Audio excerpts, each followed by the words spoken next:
good because that's only sparring.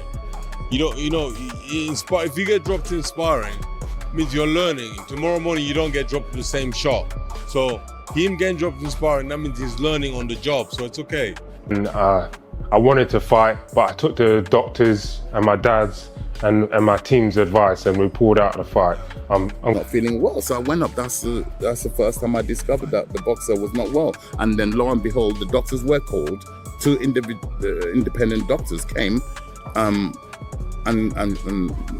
read their findings to us. And it's harsh. It is. Your voice just broke when you said that. Yeah, it is harsh. But it's not untrue. It's a real difficult one because I'll never want to disrespect someone that steps in the ring and has a fight and puts themselves in harm's way.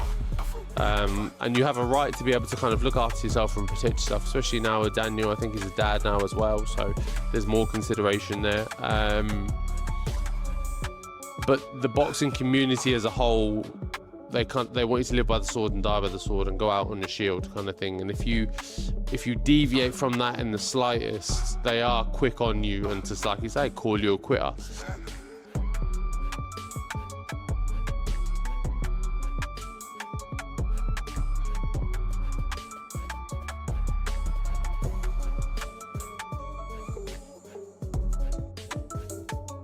Heard of that. News to me. But people get dropped in sparring, but it generally is news to me. I've not heard that before.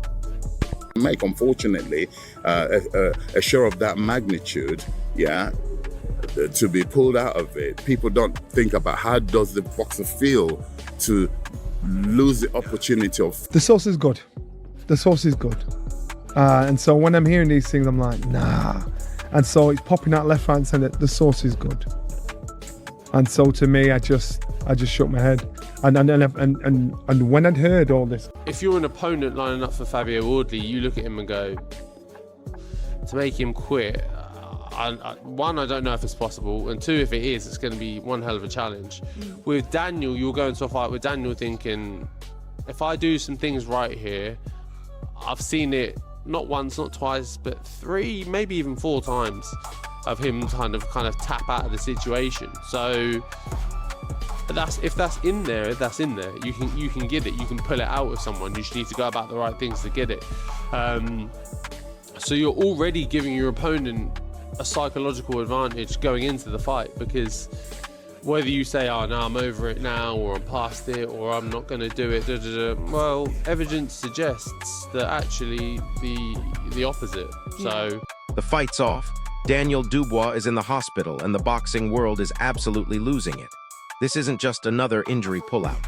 This is a pattern that's got legendary fighters questioning everything about his mentality. To try and climb back up again.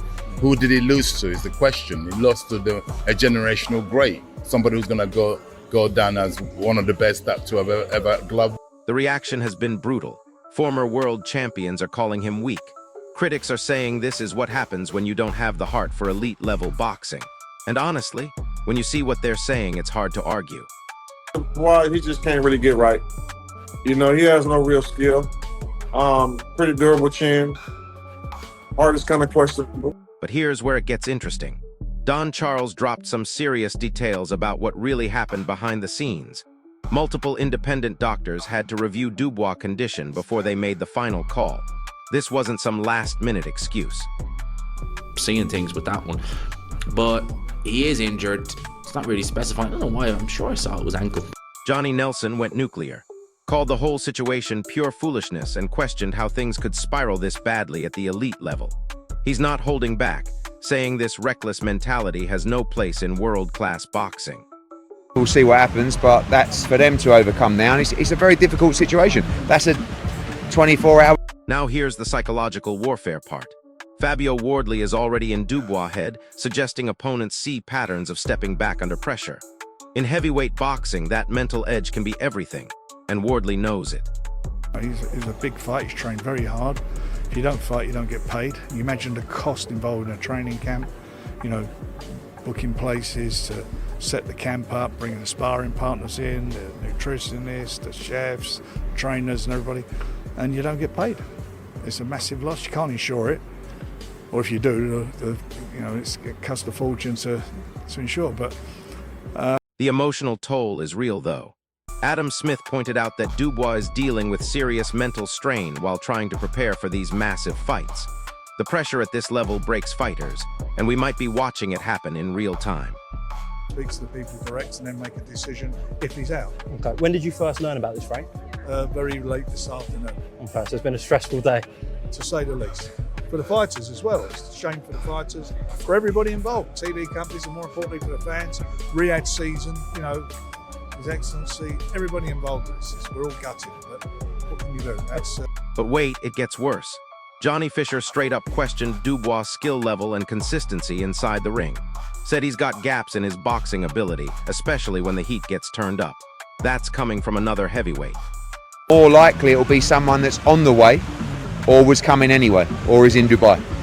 The names I've heard is a Coley, Dillian White. His management has said he'd be interested. Who would you like if you was picking? I don't know. I mean, I don't mind any of those fights. Like at this stage, anyone like that is. Then the injury speculation started flying. Liam Goff mentioned a possible ankle injury, but even he seemed confused about the details.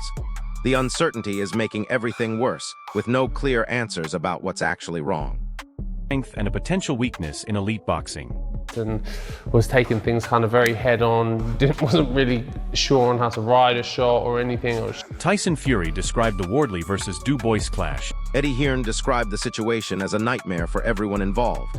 Training camps, finances, preparation, everything goes to waste when a major fight gets canceled. And in boxing, fighters only get paid when they actually step in the ring. Wardley's a good fighter, and I think the Daniel Dubois fight is a very good fight. I think it's a great fight for British boxing. Two British heavyweights knocking lumps off each other. And these are two big punches, and whoever lands first with the best shot will win. What makes him dangerous, you think? Oh, they're all dangerous, all heavyweights, yeah. Yeah, they're all very dangerous. These guys are 6'4", 6'5", 18 stone wrecking machines. Look how they're built. They're built like Greek gods, carved out of stone. They're training, they're young, they're ambitious, dangerous. And then Daniel versus Fabio Wardley, who do you think will win? They're both in their prime, both fresh, both young, and it's a real fight where it's not like one's past it and one isn't. They're both in their prime, so I think the fans are the real winners here. They get to see a 50. Frank Warren broke down the brutal financial reality.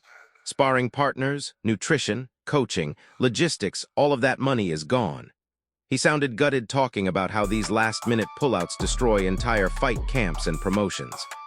Past opponents, and that's something that I've never ever done in my life, look past anybody. I always focus on the opponent in hand, so I've got to give Mahmoudov his respect because...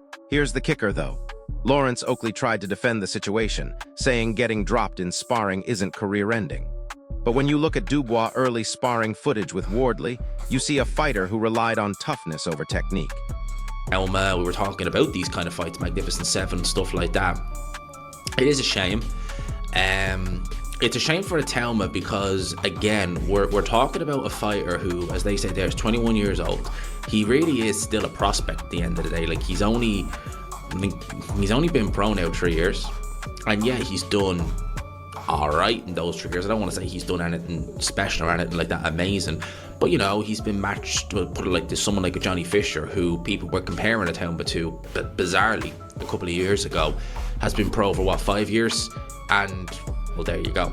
So I like the path they're putting Telma on, but bear in mind, last year, 2025, 20 years old, the kid fought twice. A grand total of 3 rounds. Yeah. And that brings us to the real fight everyone wants to see. Tyson Fury called it a classic heavyweight showdown where whoever lands first wins. Both fighters have serious power, but only one has the mental game to match. So here's the reality check. Dubois has the power to knock out anyone in the division, but if he keeps pulling out of big fights, if the mental pressure keeps breaking him down, none of that power matters. The boxing world is watching, and they're not impressed. What do you think? Is this a legitimate injury, or is the pressure getting to him? Drop your thoughts in the comments, smash that like button if this breakdown opened your eyes, and subscribe because this heavyweight division is about to explode. I'll see you in the next one.